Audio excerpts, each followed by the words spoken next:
Okay, so first of all, before we get this party started, I want to say a couple of things. The first thing I want to say is, even though our podcast is going to be funny and light and everything, I think it's really important that I bring up the fact that nothing about this period of time is fun and light as long as the hostages are still stuck in Gaza. And I think for myself, I know that I almost have to physically force myself to carry on with my daily activities because I know that they're still there. So even though this is going to be a fun podcast, I just want everyone to know that the hostages are still in our hearts and our thoughts, and nothing is going to be the same until they're back. And on the second note, I want to say a bracha. I want to say a blessing. Baruch atah Adonai Eloheinu melech haolam, she'echianu, that we have lived, v'kimanu, and we have stood up, v'gianu, and we have arrived to this moment in time, b'zman hazeh. Amen. And not only is the she'echianu for my first new podcast, The Dayna Show, but is also, I'm so honored and blessed that you and I have gotten to this point in time that we can sit here together and say that, sit here and just to be able to talk together and how much we've gone through in our lives to get to this point. So I'm really, really honored and blessed to have you here. And on that note, I want to welcome a very good friend and good person, Ari Strauch. Welcome to the Dayna Show. Oh my God. Dayna, I just have to say that I am beyond honored to be here, and whatever you just said is way more than I deserve, and I am surprised that you would even allow me to be a guest, because I know you're going to be a star. We've talked about this for years, and I know that it was just a matter of getting it started, and the fact that you're allowing me, I'm in awe. I'm in awe. That Really? being said, we are, the caveats that everyone should know before we put it on the table. We're very close friends, so, that means take it with a grain of salt? I don't know, but yes, we are very, very close, and I hope this helps you out, but I think I'm helping myself more because I'm honored to be here, and I know this is going to be beyond a success. Wow. I know. It's not even a question to me. Thanks, Ari. Thanks, Sure. I really appreciate it. You and I have known each other. No. I did the calculation for 35 years. It's a long time. How many people can you say in your life you've known for that long and that you're still in touch with? Very few. Very few. And not only that, but even the ones that, some of them, when that happens, you're not necessarily close to them. And the other way, sometimes you don't see people for a long time, but you're still close with them.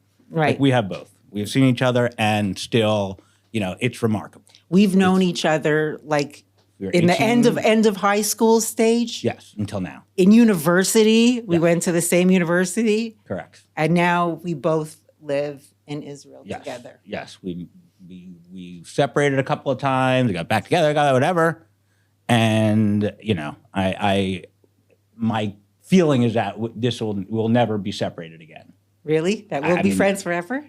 That's my hope. I don't see why that wouldn't keep going. Me too. Me too. I also hope so. So Do you remember when I started bugging you about doing a radio show? Back Yes. then it wasn't there were no podcasts.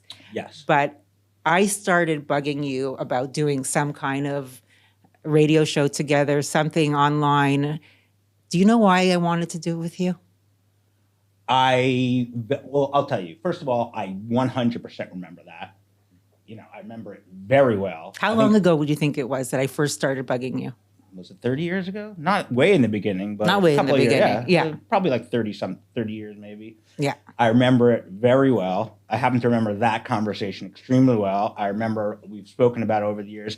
And believe it or not, you just brought this up to me a few weeks ago. Believe it or not, until this day, every so often, I have thought about it. I have thought that, me and Dayna, I'm serious, could have the show that Dayna talked about, like I genuinely believe we could have done it. Why do you think I wanted you? And you could be a schwitzer. You could. Well, I remember that one of the people at the time when we first started talking about it, one of the big radio people was Howard Stern. Right. And, you can love or hate him, but he was one of the people that, at the time he was the big radio guy. So he was the one we used to, talk about, to be like that. And I remember you saying something along the lines of that, I could be someone that maybe I'm reasonably intelligent, which you probably overstated, and, No. maybe can say things No. in a somewhat entertaining way.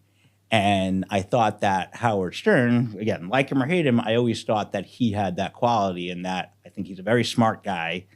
And underneath all the shtick, I thought that his views on the world were extremely interesting, often correct, and he said it in an entertaining way.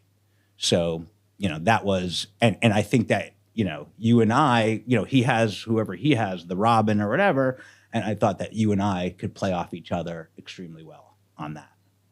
I always thought that you were one of the people who was intrinsically funny, hilarious, actually, hilarious. And I think that every single one of your friends would agree that every interaction with you leaves them feeling happier and a better person than when they first saw you.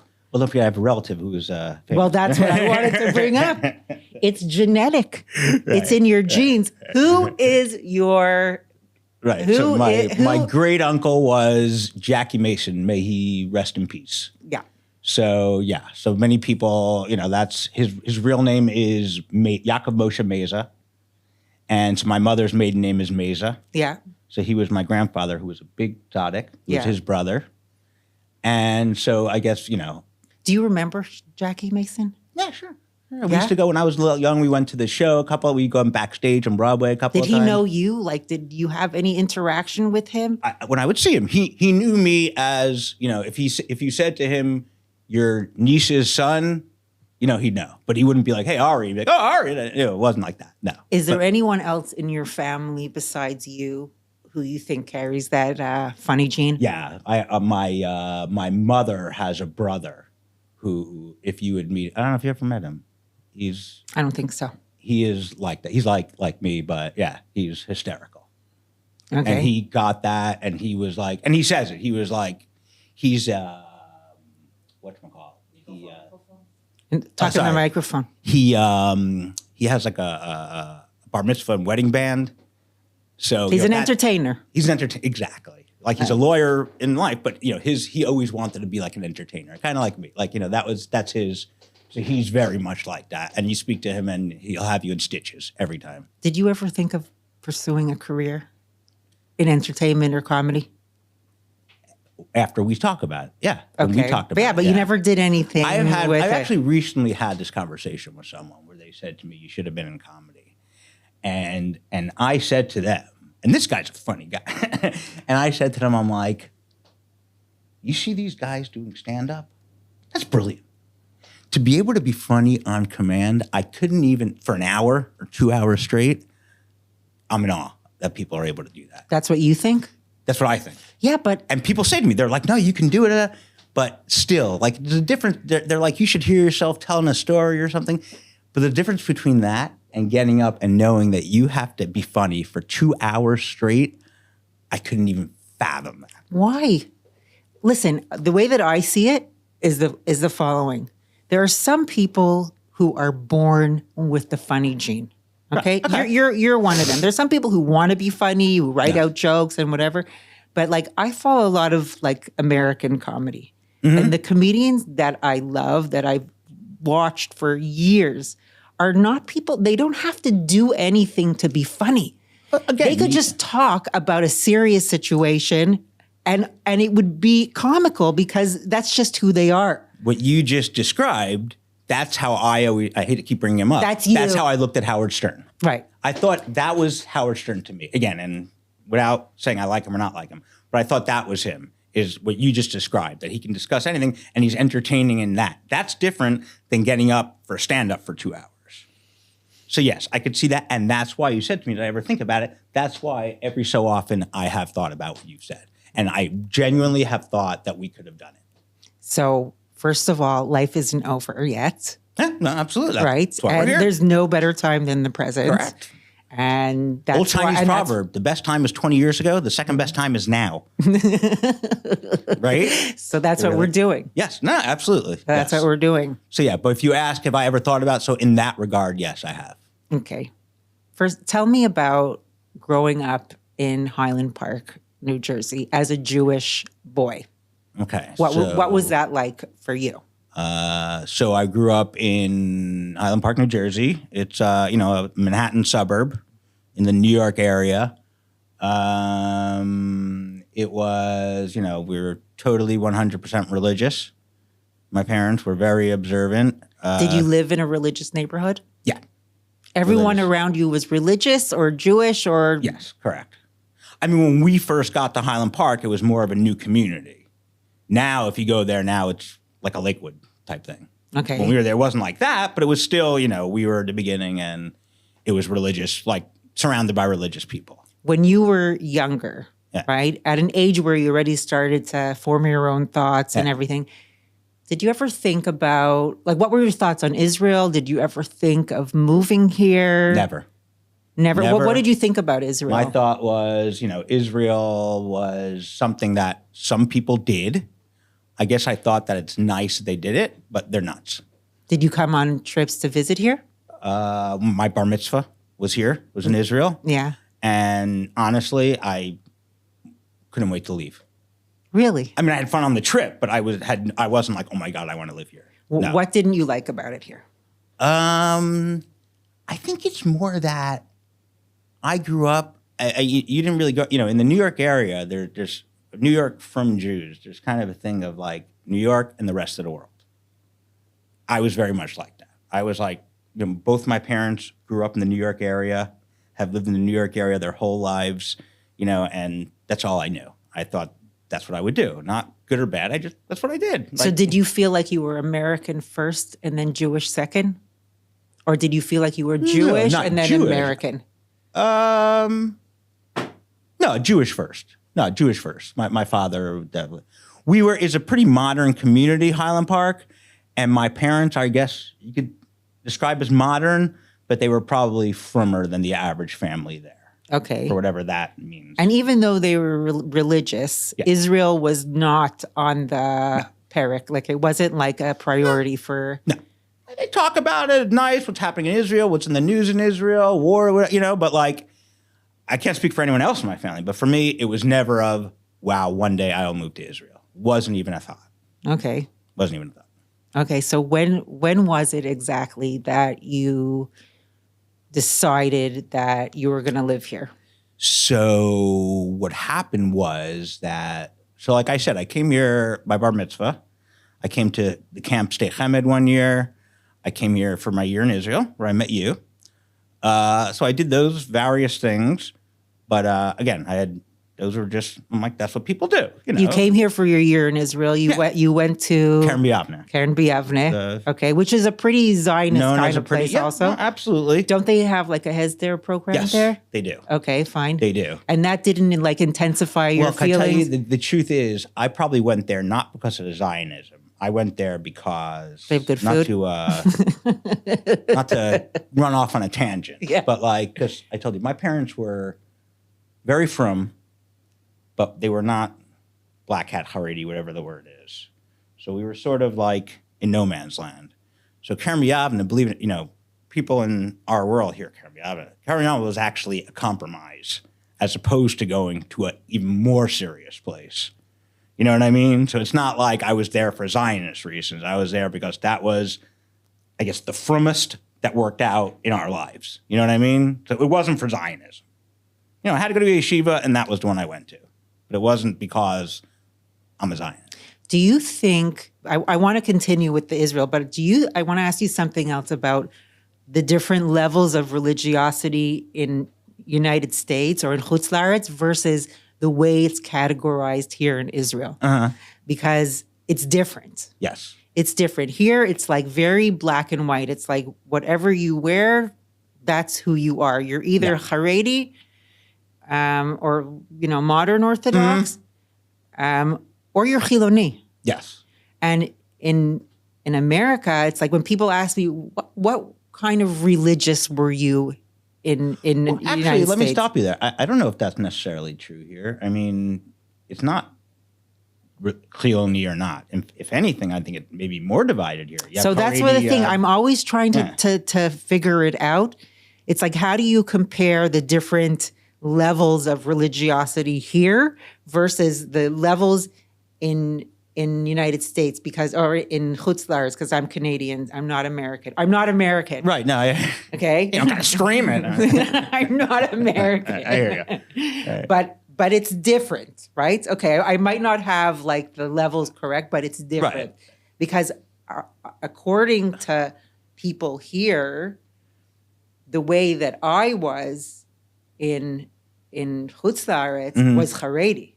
Right. You know, but I didn't feel like I was Haredi. My mom didn't cover her hair. Right. You know. Either did mine. But like the fact that like I only wore skirts, you know, the fact that, you know, we were Shomer Shabbat, how strict we were about all of the mitzvot. I mean, we used to do kaparot with chickens and like the whole thing. It doesn't transfer, right? So it's interesting because as much as religion is a part of my life, the good and the bad, all the stuff, you know, interestingly, with Israel versus America, religion was never really an issue with me. What do you mean? As in, I wasn't like to be in Israel because it's a religious thing to do, and I don't think that you could be more religious in Israel than America or vice versa. Like, the religion thing really was not a factor for me in Israel. I never even thought about it. I think they heard him there, and again, maybe that's rare, but it was really not. I can't imagine that having an impact on my religiosity if I lived here or America. I never felt more freer, like to express my Judaism or even as a person. I feel more of a relaxed, accepting atmosphere here than I do back there. I think there it was like more like you're going to like a not kosher restaurant, like you're all of a sudden you're going to be banished and you're going to have a name. Here it's like you're within the framework of being a Jew and you could do whatever the hell you want. You could be a lazy Jew. A friend of mine put that. You could be a lazy Jew. You can go to shul for only mincha, or you don't have to go to shul at all. You can wear a kippah on your head and not wear tzitz. It's like nobody cares. You have much more freedom to be an individual within Judaism and even without, like even in any other religion that walks around in this country. You've so much more freedom here than you do in. So I have a very strong feeling about that, and I spoke to someone about this recently, and that is that again, it's weird because I'm probably more religious than most of my friends today, and yet they probably discuss the religious aspect like you were just doing more than me. Especially today, I feel like today. I don't want to say offended, but I'm kind of even disturbed when people discuss stuff like that because, not badly, but because I feel like today in Israel, today at this very moment, we are in such a terrible situation that it's beyond me that people would even start discussing the religion factor. What do you mean? Like in what I mean by connection with what? What I mean by that is that when people start saying, is it religious here? Do you feel better? To me, right now, it's so bad. I'm like, I don't want to get my head chopped off. I don't care about religion. You know what I mean? I kind of feel like that. Like when people start saying Haredim this, Haredim that, Chilonim this, Chilonim that, I'm like, they were just chopping off babies' heads and putting them in ovens. I understand. Now, people say that, they understand, but that, to me, like, everything else is a distant second. I kind of feel like. So you're saying that like it doesn't really matter. Yes, at this point, it doesn't matter what kind of Jew you are. We're all clumped into the same category together at the end of the day. Correct. I feel 100%. Not even necessarily even Jewish. Even non-Jews living here who are good people, I think, are also lumped in with. You know what I mean? I think it's good versus evil. And right now, even when people have discussions about politics, they're voting for this guy because the garbage trucks come late and this guy wants to lower taxes. To me, like, we don't have that luxury. That stuff is all, to me, today, a distant second to let's stay alive. And I remember, just interestingly, I had this conversation with someone. It was probably like October 1st or something like that. I remember having this conversation with someone, and she was on that other side, where she was like, no, well, the other things are important also. You know, there is, and 2 weeks later, she was like, you were right. So do you think it's realistic to erase all of those different hagdarot, all those different definitions and of putting us in categories? I think right now it is real. Yes. I think right now, sometimes things are so bad, like, let's say the 67 war or wherever, where Israel, all of a sudden, you know, it's life or death, literally life or death. And I think at that point, everything else goes out the window. And I think we're at that here. So on that note, Ari, you think that Haredim should serve in the army just as much as Chilonim, right? So if we're all clumped in the same category, they have just as much responsibility to protect the country, absolutely, as everybody else. Absolutely. Interesting that you say that. Me and Dayna were having this conversation before. I do think that they have as much responsibility as everyone else, but not more than everyone else. And I think that's where, you know, I agree. Who said anything about more? I'll tell you, you know, I agree with the concept that we're all equally responsible. We all should, you know, have our responsibilities. Everyone, every single one. I think that, you know, let's say Haredim maybe are not as responsible about that responsibility, however you want to say that. I genuinely don't think that, and I don't know the numbers, I genuinely don't think that Haredim are any worse about that than other segments of society. And I think that Haredim get a lot of the blame because they're an easy target. I mean, there are many, many Chilonim who don't go to the army. And that's not even getting into what people are doing when they're not in the army. I'm saying just the basic concept of a yes or no. Do you think that they should make military service not mandatory? I think that, and again, I'm religious, so I'm a little biased, but I believe that, you know, maybe not even about being religious. You know, I think the way it goes in this country is, or in any country, if, you know, you get a deferment, whatever, if you are especially gifted in something, if you're the best painter, the best doctor, whatever, so they will not make you go to the army. I think that the best learners of yeshiva definitely qualify for that.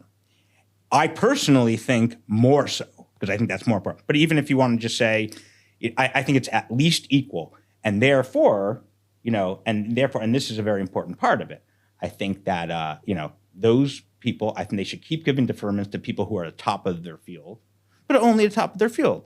Why not see amongst the Haredim or whoever does not want to go to the army, why not just give a test to see who's qualified to actually be doing what they say they're doing and who's not? I think it's very simple. But I don't agree with you. Okay. I don't agree with you because I think that everybody should be serving in the army. Okay. I think everyone should be serving. Everyone. And I think everyone who lives here. Not just Haredim. Listen, I sent my son to Gaza. Me too. And we both have children in the military, yeah. And it was obviously for him it was a lot worse than for me. No, I know, but I don't think that anyone should be exempt. If one has to go, then everyone has to go. And I also think I'm not religious. Mm-hmm. I still understand the value of learning Torah. Mm-hmm. Okay, I think there is definitely, I understand the reasons why, and they feel like they're protecting the country from a spiritual level. I totally understand that. But I think you can do toch kedei. I think you can do both. I think you can learn Torah and you could also serve the country. I agree with you 1,000,000%. Right? The only thing that I differ, I don't know if this is different from you, the only thing I differ in is that I think Haredim take a worse rap for this than other segments of society. And that... Why? I think because they're an easy target. Just like kind of why is anti-Semitism prevalent in the world? I kind of feel like Jews are an easy target. Why? What do I mean by that? What do I mean by that? Yeah. That, I'm sorry to say this, but we Jews are not going to go blow up a bus. We are not going to walk into a kibbutz and start slaughtering people. And they know that. They know we're not going to do that. And by that, I mean Chiloni, Haredi, and everything in between. Jews don't do that. You know why? Because you're not supposed to go around slicing people's heads off. That's what, because it's so, you know what I mean? It's such a different, it's just a different world. I want to just conclude with the Haredi thing because I'm not against religious people at all. Okay. I come from like a very religious background and everything. I'm not against. And I think that's the solution to a lot of the problems in this country is unity. Yes, is that everyone, correct. All of the different sects, they need, I agree. They need to come together. And unfortunately, I feel like in Israel, the only time there's unity is when there's a huge problem, when there's a massacre like October 7th, like a few months after correct. October 7th, we were all doing, kumbaya together. Correct. And then it wears off. And then it just wears off and everybody goes off into their corner and starts slandering each other. That's the only way that we're going to survive in this country. Can I tell you? And if we don't do it on our own, it's going to be done for us. Exactly what's happening in Chutz La'aretz at this time, because I personally feel like, Chutz La'aretz, United States, Canada, Israel is a microcosm for the rest of the world. Yes. What happens in this country, all the chaos that happens in this country, it just shoots out into the rest of the world and it affects the rest of the world. And that's what's happening. 1,000,000%. So in order to create order in the rest of the world, we need to create order here. Correct. Okay? Yes. That's one of the reasons I'm doing this podcast. Right. Also, no, I agree. Is because I really think it's important that we discuss and that we're on the same page. And we realize that, all we have is each other. 1,000,000%. And I agree with everything you just said. The only thing that, in terms of the Haredi topic, my only difference, and I don't even know if this is a difference in you, is that I agree with everything you said. I just feel like it seems to me, and I don't have this factually, it seems to me like they seem to take more of the blame than... they take a disproportionate amount of the blame. Maybe I'm wrong. That's what it appears like to me. I think it's. I don't know. I think it's logical. Why? Because there are boys that are dying, and when it comes to having your children die, or the massacre, again, all our those children people, are in there. Right? I know. When it comes to something that serious and severe, you would kind of even expect from them a contribution. You would expect from them to not having to be forced to help out, but to volunteer to help out. 100%. Because it's like, who the hell is protecting them in the first place? Why do you expect that more from them than the Chiloni guy in Tel Aviv? I expect the same amount. Right. So that's right. I expect, and you know what? I have friends. And that's what I'm saying. I'm saying that it seems to me that they seem to get a disproportionate amount of that blame. Instead of people saying, why are people dodging the army? It seems to me people say, why do Haredim dodge the army? And that, I don't know. I'd like to believe that I would think that if it wasn't Haredim, if there was another group of people that are taking a large amount of blame for something that many people are doing, and again, I think we can talk about this because our kids are doing these things, so hopefully I'm objective, but, I just don't like them taking a disproportionate amount of the blame. Ari, if God forbid, God forbid, okay, your son came home injured, Yes. Okay. Yes. And you have like a very close friend who happens to be Haredi. Correct. And you see, like, his kids, they're hanging out, going to movies. Okay, they learn I sometimes probably wouldn't or be whatever. thrilled about it. You wouldn't be thrilled about But it. I wouldn't be less thrilled about that than my Chiloni friend whose kid is doing the same thing. I don't think that the statistics are the same. You know what? Know what?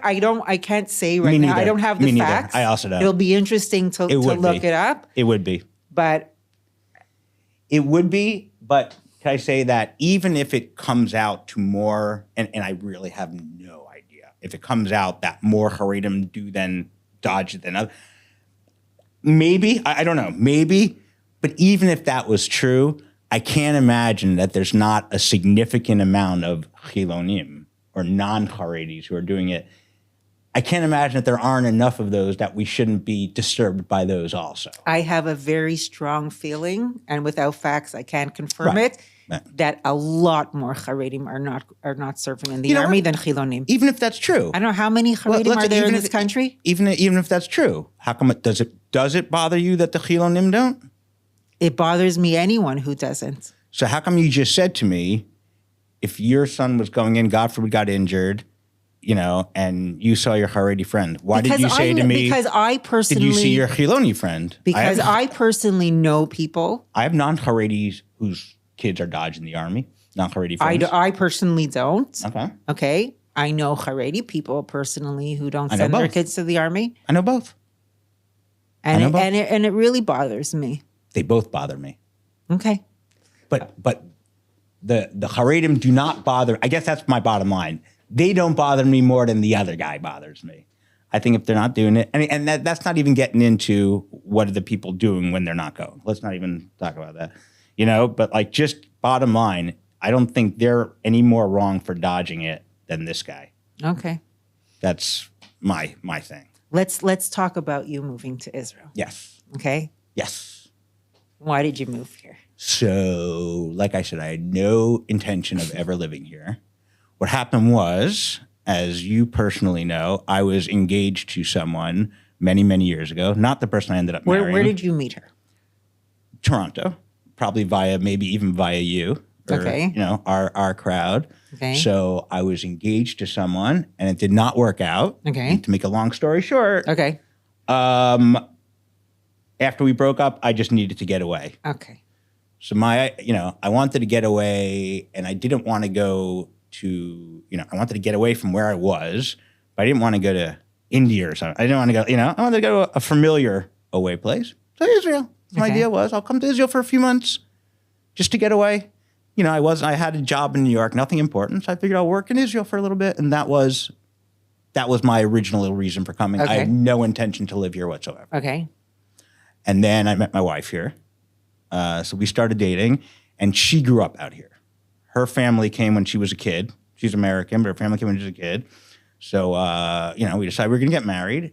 And, I said to her, I'm like, I got to tell you, I had no intention of living here forever. I was only here temporarily. So she said to me, she's like, all right, you know what? Well, how about this? We'll go back to America for a couple of years, get it out of your system, and then we'll come back here and live forever. Yeah. And I'm like, fine. I said, sounds fair. And my thinking was, we're going to go back to America. She'll never want to leave. Okay. I'm like, we're going to go to Manhattan. And it's exactly what happened. Went to Manhattan, good jobs, living like, nice Upper East Side. And everything was great. And I didn't know that you went back to New York before you started We got living. married, and then we went back. Okay. And we said like 2 years, whatever it was, like that day, she was like, all right, are you ready? And I'm like, really? And she's like, yeah, you said. So I said to her, I'm like, listen, I'm not going to go back on my word, but to tell you the truth, I didn't think you'd want to go back. I thought you'd come here. And she's like, no, I want to go back. So basically, the short story is that she wanted to be here more than I wanted to be there. So I said, fine, we'll go back. Okay. I had friends here, whatever.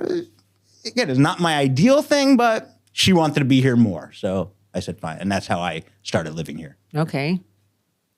And it was, And how was it for you in the beginning when you first started living? I would say that I've been here for like 25 years, whatever. I would say that until about maybe like around before Corona, till around then, for the right situation, I probably would have left back to America in a second. Really? Yeah. Like if someone would have said, I did not like it here, but like if someone would have said to me, here's a great job in America, as long as, if the family would have been okay, whatever, like all things being equal, I would have just done it. Today, whatever it is, 4 or 5 years later, I would not live anywhere else on the planet other than Israel. You know what I think is so crazy? Because I also gone through those like ups and downs where like if someone would like offer me to leave now and set me up in Canada, would I go? Like there are times where when I was like, yeah, for sure I would go. And then I think about how like things play out in such a weird way.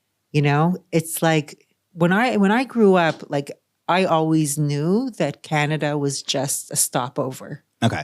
That's already different than my attitude was. Like okay. my a stopover to Israel or a stopover in general? To Israel. Okay. To Israel. Uh-huh. Like I grew up knowing that Canada was not my home. Okay. And like my father especially made it very, very important for us to know that like Israel is our destination. Okay. We don't know when we're going to get there, but this is just a temporary situation. Okay. So I was like, I don't know if I would say. So you were about to say, so if someone offered you something in the last, would you have done it? For a long time, like I guess for the first maybe like 20 years, I was like, I'm not leaving. The other way. Okay. Yeah, I'm not leaving. Okay. Even though I had a really difficult life here, I struggled a lot. I knew that like for my kids, it would be easier. And I have like my grandparents who were immigrants to Canada after the Holocaust. Right. Their life was really hard. And for my parents, it was much easier. I always said to myself, it's going to be hard for me, but it's important for me to put down my roots, and for them, it'll be easier. And so I kind of went through like a wishy-washy stage, I would say about 10 years ago or something, where I was like, fuck this. I hate it here. I want out. I hate it here. Right. Okay. The people here are horrible. Right. I'm not making money. My life sucks. That's how much I was. Right. Okay. Yeah? Right. And then I guess like I started to realize, because of like the increase in the anti-Semitism and all the crap that's going on in Canada and the United States that's less than the last 10 years. That's right. Right. With all the trans stuff and all of the I just started to feel like I don't want to live there. Yes. I don't want to. It's like it's Looneyville there. And it's like I like I said in the beginning, I have so much freedom here. People have so much freedom to be whoever they want, and there you don't. There you have to speak them. First of all, you don't even know which freaking bathroom to go into now. Okay, you don't know how to call people. So it's like, what the hell is going on? It's like everyone is moving so far away from the point of life. Well, I agree with you there, except I think there's one big difference. And that is that everything you just said, I totally agree. The trans and all that, I think is extremely disturbing. I think it's much more nefarious than that.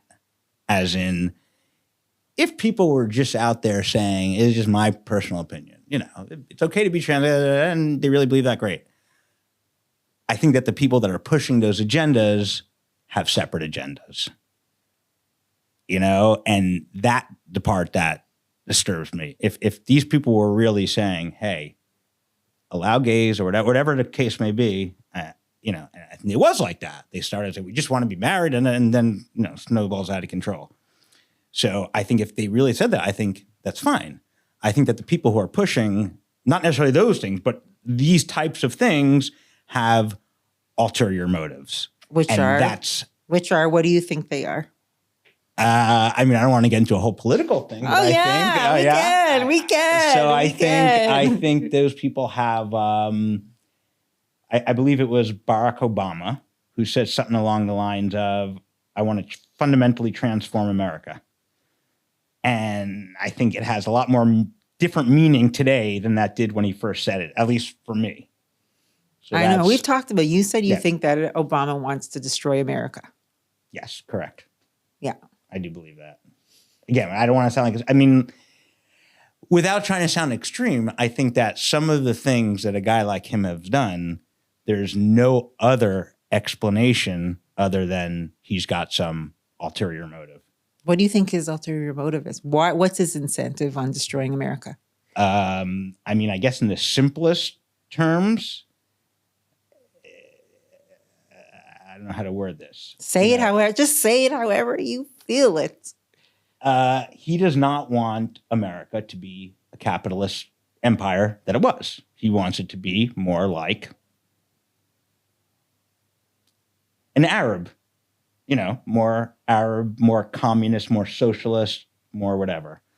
And I don't think that he's doing it for good reasons. I think he has his own reasons. Okay. People like that. So I think that, to me, that's what scares me about America is, I wouldn't necessarily even care if a guy was in the bathroom or, you know what I mean? If they genuinely meant that, but I don't think they mean that. I think that with all and Obama, I think is another good example, with all that's been going on in the world the last 10, 20 years, the shit show that's been the world, that he would go and one of his top priorities is about who goes to what bathroom is so disturbing. I know. It's just the fact that he would even think to bring that up while the world is on fire. Again, it makes me think that he's not doing it because, and I'm just using him as an example. Those people, they're not doing it because they believe in that.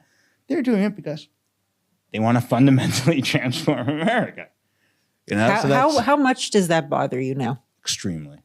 Even though you live here and you got problems of your own, you still are worried about the outcome of the United States? Well, what do you mean by worried? I'll say like this. Like, again, I'm a religious guy. So I happen to believe that everything happens for a reason. And I don't, I'm not I'm not religious, but I still think things happen for a reason. But God-wise, okay. I believe that 100%. Okay. So, on the one hand, that. On the other hand, I believe that God sets things up in a certain way. And I think God is watching us right now and sees a guy like Obama and all the things that we just described. And I genuinely, even though everything happens for a reason, I believe God is looking at us and being like, what the hell is wrong with you people? Like, we discussed this. Israel, by some ridiculous miracle, whatever you call it, Israel's this tiny little country surrounded by billions of people that want to wipe it off the face of the earth.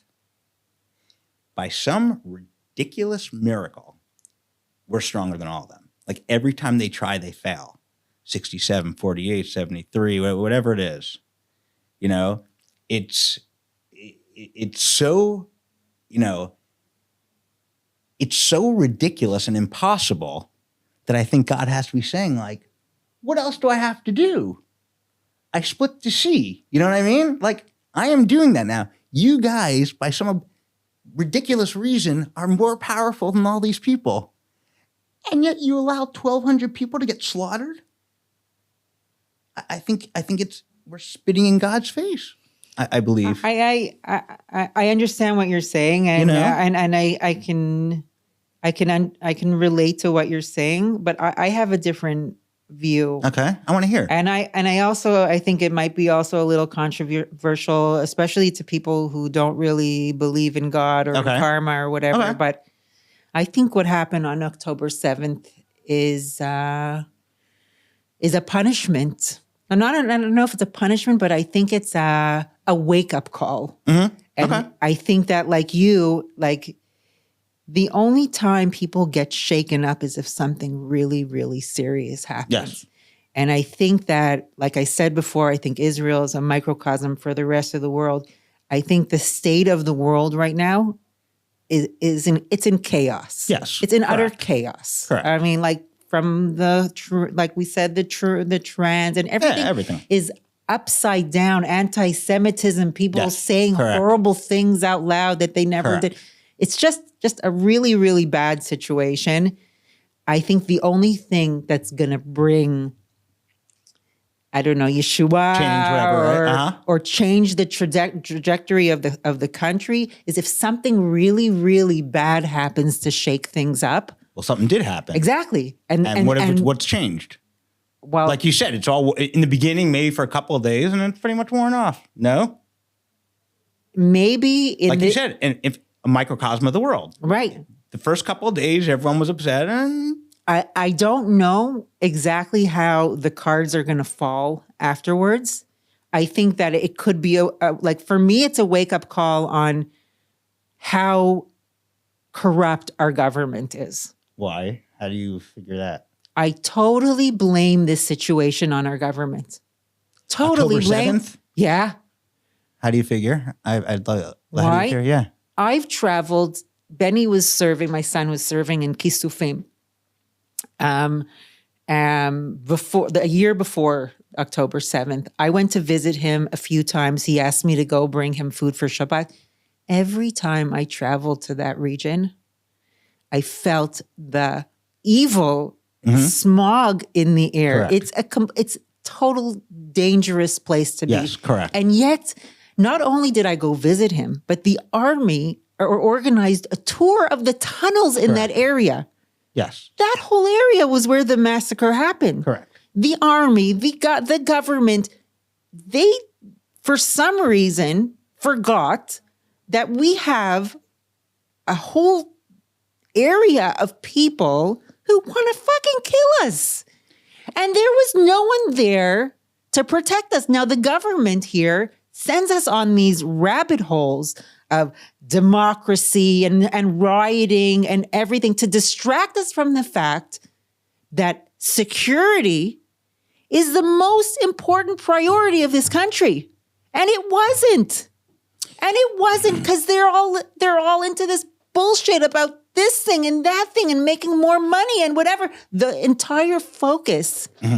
And especially for someone who's made Aliya, who like really recognized that from the beginning, that Israel is not a safe place to be, okay? It just by the mere fact of our neighbors. Why didn't the government know that? Why did the police give the Nova Festival an ishur? Because they're not in touch with reality. And we needed this wake-up call for everyone to say, what the hell is our government doing? What is their priority? Is it the priority to put more money in their pockets, or is it to protect us? And if it's not to protect us, I want a new government. I don't want them anymore. I want to have people there that are going to take care of me. I'm going to be able to sleep at night, and I'm going to be able to know that if I send my son to Gaza, that he's going to come out. That there's going to be tziyud. My son goes there. He doesn't have a vest. He doesn't have knee pads, whatever, helmets, whatever it is. Why the fuck do we have to raise money from United States to have our kids go serve in the army? I don't like the way things are being run here. And I'm not a political person like you. I'm not like you. Like, I don't really even care what's going on in Canada. I don't even, before the war, I didn't even care what was going on in Israel. But now I see what happens when you when you trust something and you don't check up on it. This is what happens. This is exactly what happens. And that's what happened here. And I hope that the lesson or the good thing that will happen is that we have a different government, a different ruling system here. Not one of those politicians, I don't trust not even one of them.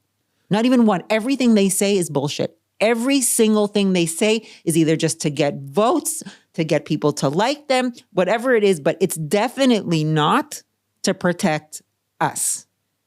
Okay?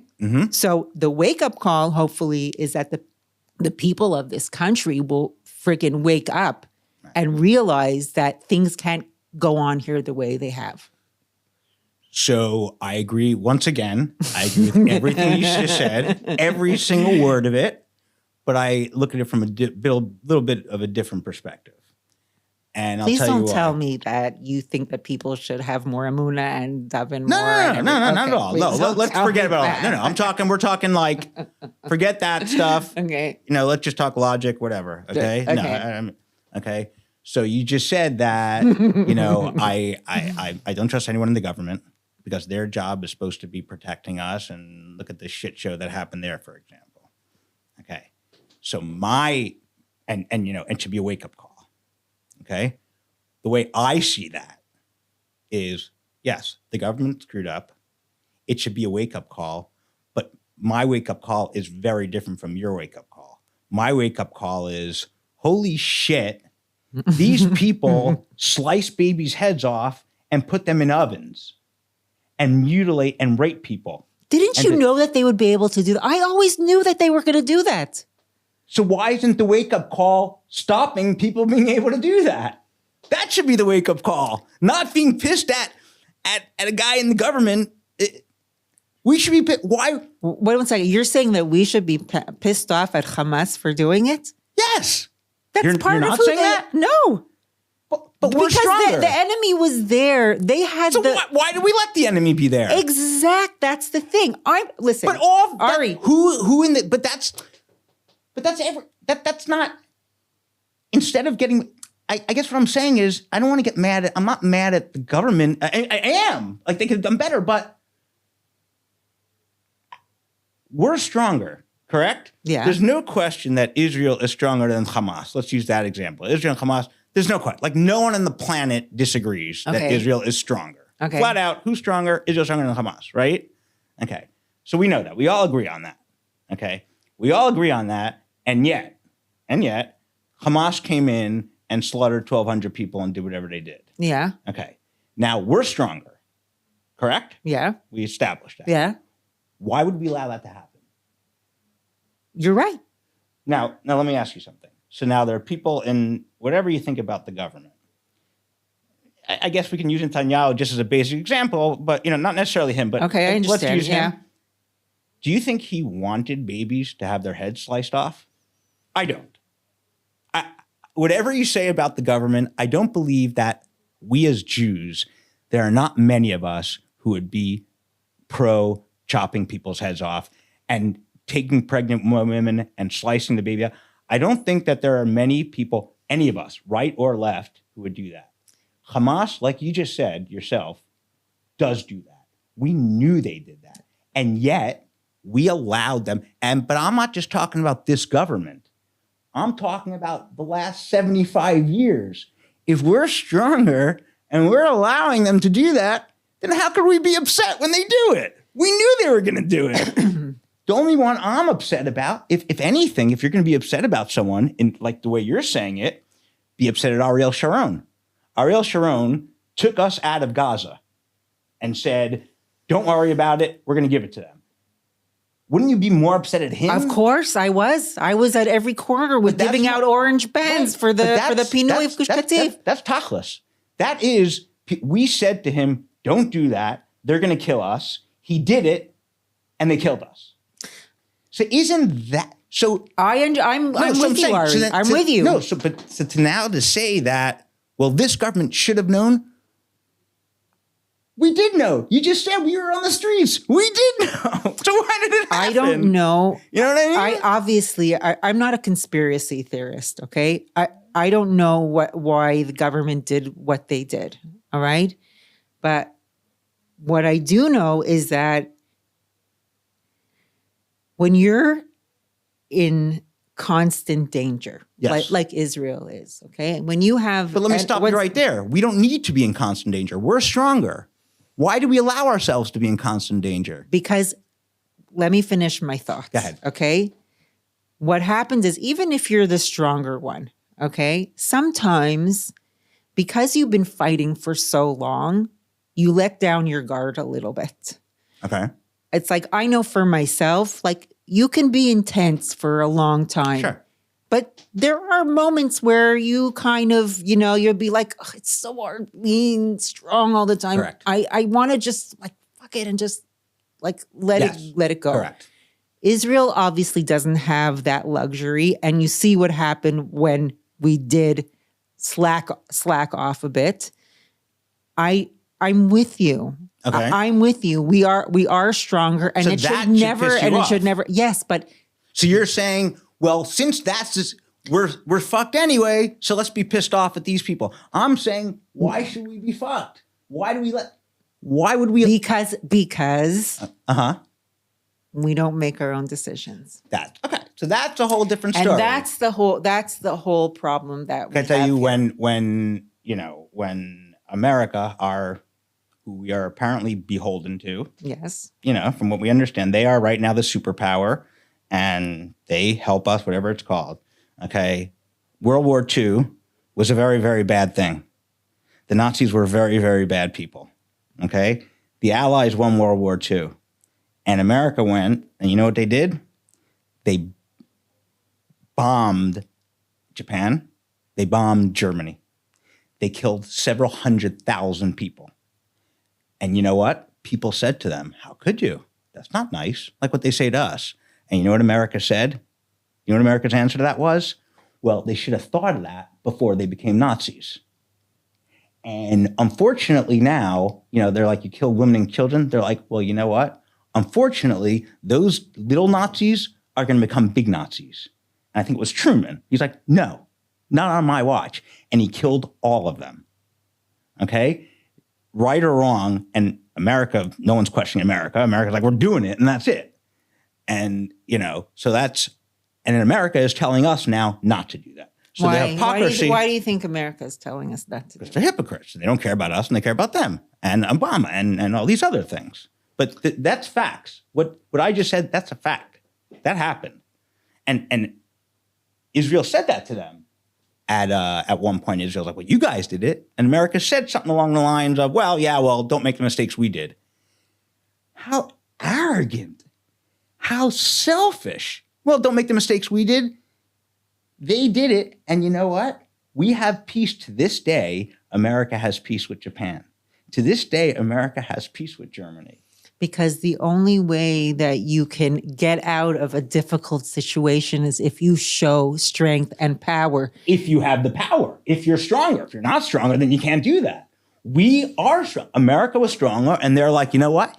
You can't go around doing what you guys did, and we're going to make sure you never do it again. Whereas we are like, you can't do what you're doing, but America's not letting us do anything, so we're going to have to let you guys live and surround us, always trying to kill us, and it's the burden is going to be on us, and we're going to get mad at our government for not protecting us, which is true. But again, why not make it that that these people aren't surrounding us, which we have the power to do? That's my question. I'm hoping that's what they're going to do now. People have been saying that for 75 years, and yet here we are. Even if not for 75 years, way longer than before October 7th. Because we don't want any problems.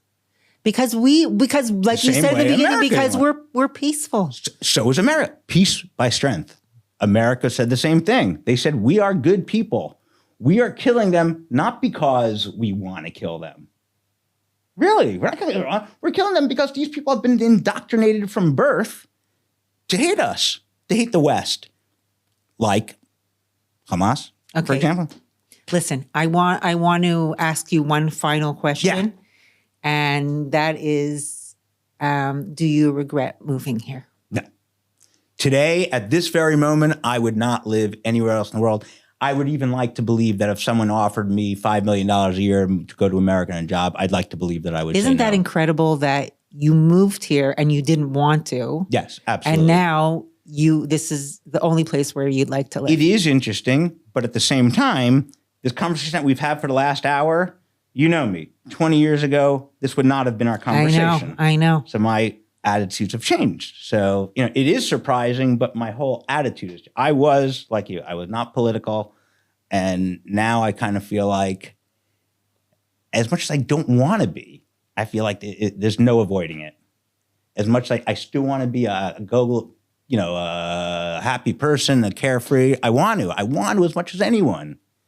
But I think some of these things are just so bad that I can't ignore it. And can I tell you, my son recently said to me, he's like, you used to be so much more carefree and fun. Now you talk about this. I hate it. I hate it. I feel morally wrong to ignore it. Okay. Well, I want to tell you again how grateful I am that you came and we had this conversation. And it was interesting to me, and I hope that it was interesting to all of you as well.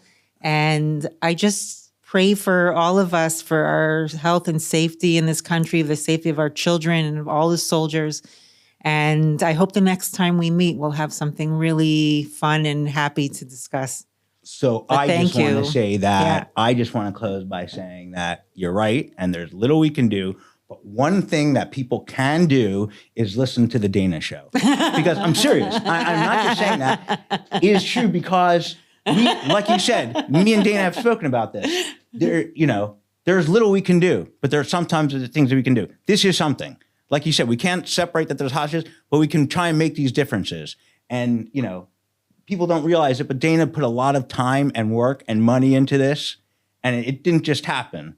And, whether it works or fails or whatever, that is something. And therefore, maybe not literally, but yes, in a way, doing things like this, supporting people like this, doing good things, I think is the way that we will get past it. I believe it. Thank you, sweetheart. And besides the fact that you're so talented and it's going to be a great show anyway. No, both for a moral reason and for an entertainment reason, listen to the Dayna Show. Okay. Everyone listen to the Dayna Show. Thanks, Ari. I love you. Thanks, everyone. Have a good day.